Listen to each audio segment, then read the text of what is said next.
Olá, seja bem-vindo a mais um vídeo da Microfisco. Nova lei das sociedades limitadas pode aumentar ações judiciais. A partir do dia 22 de outubro, entra em vigor a Lei 14.451/22, que altera o Código Civil para modificar os quóruns de deliberação dos sócios das empresas de sociedade limitada. Com a nova lei, o Poder Judiciário brasileiro terá uma preocupação a mais nos julgamentos de questionamentos de deliberações anteriores à alteração da legislação. Segundo o texto da nova lei, qualquer modificação do contrato social da empresa, incorporação, fusão e dissolução da sociedade ou a cessação do estado de liquidação precisa ser aprovada por maioria simples, ou seja, 50% mais um dos votos. Antes, de acordo com o Código Civil de 2002, era necessário ter pelo menos 75% do capital social. A questão não será fácil, pois quando do julgamento de questionamento relativo a deliberações anteriores à alteração da legislação, o Judiciário deverá observar o prazo prescricional para o questionamento judicial de atas de reunião de sócios e contratos de constituição e a legislação aplicável à época da deliberação. Atualmente, há cerca de 19 milhões de empresas ativas em todo o território nacional, de acordo com dados do segundo quadrimestre desse ano. Desse total, 4,8 milhões são sociedades limitadas, conforme revela o mapa das empresas, uma plataforma digital do Ministério da Economia que fornece informações sobre o registro empresarial no Brasil. Mais de 95% das sociedades limitadas brasileiras poderão ter sua situação afetada pelas novas medidas, o que deverá resultar em muitas ações judiciais.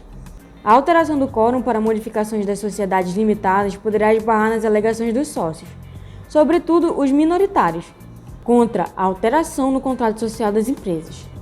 Com a mudança na legislação e a redução do quórum geral de aprovação de alterações ao contrato social nas sociedades limitadas, estes sócios minoritários alegarão que nunca manifestaram a vontade de fazer parte de tais sociedades com os novos quóruns, e poderão pleitear a manutenção dos quóruns originais para a deliberação, mantendo-se, por exemplo, o direito de um sócio com 26% se obstar à alteração do contrato social. Um argumento que poderá ser utilizado pelos sócios, inclusive, é o fato de que, para a transformação de um tipo societário, de limitada para sociedade anônima, por exemplo, a legislação exige unanimidade. Nesse caso de alteração dos quóruns indiretamente via Código Civil na prática, ocorreu a redução de alguns direitos de veto de sócios minoritários, sem que houvesse deliberação nesse sentido.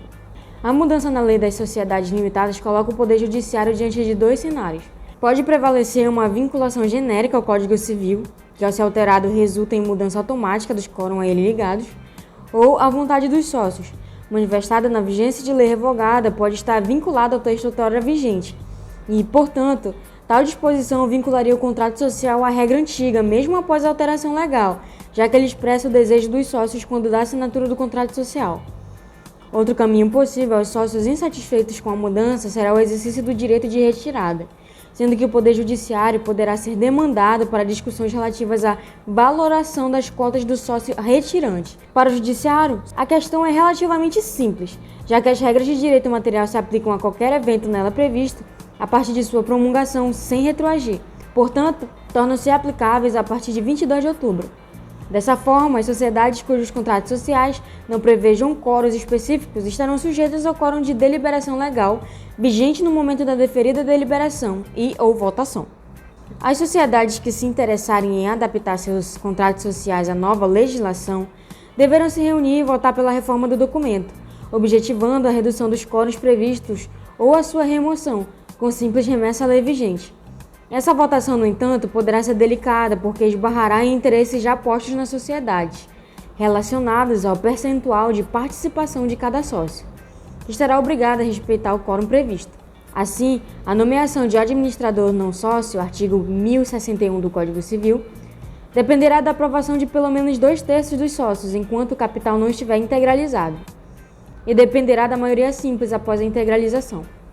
Atualmente é exigida a aprovação por unanimidade dos sócios e de pelo menos 2/3 deles após a integralização do capital, respectivamente.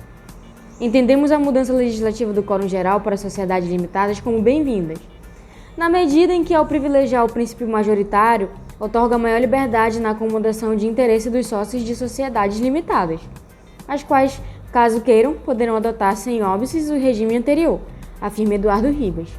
Por outro lado, a ausência de modulação ou de regras de transição para sociedades baseadas na regra atualmente vigente e a data de publicação da lei de apenas 30 dias deverão gerar discussões até então inesperadas entre sócios, visto que será alterada abruptamente a dinâmica do poder de controle. A prática societária nas sociedades limitadas foi consolidada em torno do quórum de 75%, fixados em uma lei, a atual, na qual não era facultado aos sócios a minoração. Era usual, mas não necessário, que fosse fixado no contrato social, mais por razões de forma do que jurídicas, que o quórum de alteração do contrato fosse expressamente indicado em 75%.